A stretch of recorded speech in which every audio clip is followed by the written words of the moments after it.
names in the decade, in the generation, like Tupac did. So I would take that as an influence to do whatever you can. It doesn't matter where you come from. It doesn't matter where you'll be. It matters that you're determined to be who you want to be, and determine why you want to be it, and determine that you can do it. So don't ever think that you can't, because you can. Well, when you talk about intentional injuries, what can you say to young people your age and in your category about how they ought to relate to one another? I mean, is there any kind of guiding principle that they could have in terms of being able to relate to one another and move away from this kind of violence? Actually, at my school, we have a guidance counselor. Her name is Laura. We just call her Miss Grayson. So her name is Laura Grayson, and she was actually one of your many students at TSU a long time ago. But she is the one person you can go to. She's the one person you can be talking to. She's the one person that you can go to with all your problems. You can be like, "Oh, Miss Grayson, help me," and she will surely help you. And she's very, very nice.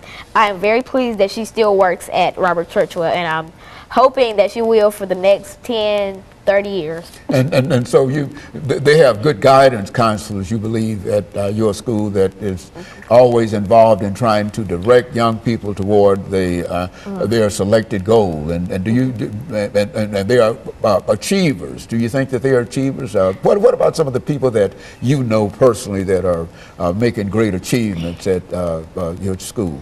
Well, at my school we have an Encore program, which is for how do I say this? For smarter students. And so I'm in Encore. One of my friends, Utsa from India, is in it. One of my friends, Sky, and then there are only there's actually 5 fourth graders in there. It's Beyonce Dowell, Daniel Putnam, me, Utsa Singer, and Sky Dupree. And we also have 1 5th grader in our Encore class. And well, basically what we all do is like we meet up and we talk about how we can change the school, and how, because we were picked to be an Encore because we're good influences. We do hard work. We go to that class because we do a little advanced work, because they say that the classroom work is a little bit too easy for us and it's trying to give us the runaround. So basically, Encore is like, how do I describe it? It's basically where good people meet up to recruit more good people. Like so, a good people group.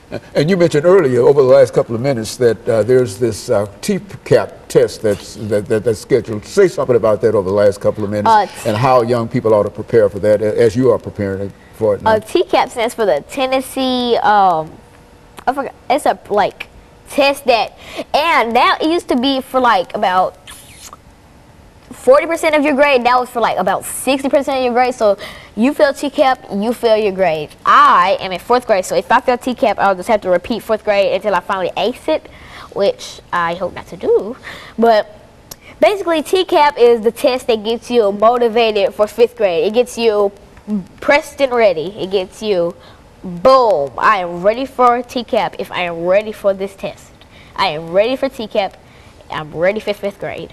And so the Metropolitan School System, you believe now, is trying to prepare students like yourself and others. The Metropolitan School Board, MNPS, is trying to prepare students for their TCAP test by having pep rallies and parties and group meetups and etc. And so they're very serious in terms of education at the schools that you've attended so far, and that everybody puts some emphasis upon student achievement and students doing well, and you like to think of yourself as among those that are doing well. I like to think of myself as a leader, not a follower, because I don't follow the latest trends. I follow what I think is what's comfortable, what's warm in the winter, what's hot in the summer. So I follow what I believe, and I follow what makes me the most comfortable. I don't follow skinny jeans because they hurt my legs. I don't follow heels because they can hurt my feet. So, etc. Okay, so you're learning a lot of things, I would imagine, Lana, at the school that you attend, and you're ready to really move to the 5th grade, I would imagine. Is that right? Yes, Dr. And of course, we're certainly like to thank you for coming by and giving us that information today. And let me encourage our audience to tune in again next week for another informative edition of Comments. Thank you, and good morning.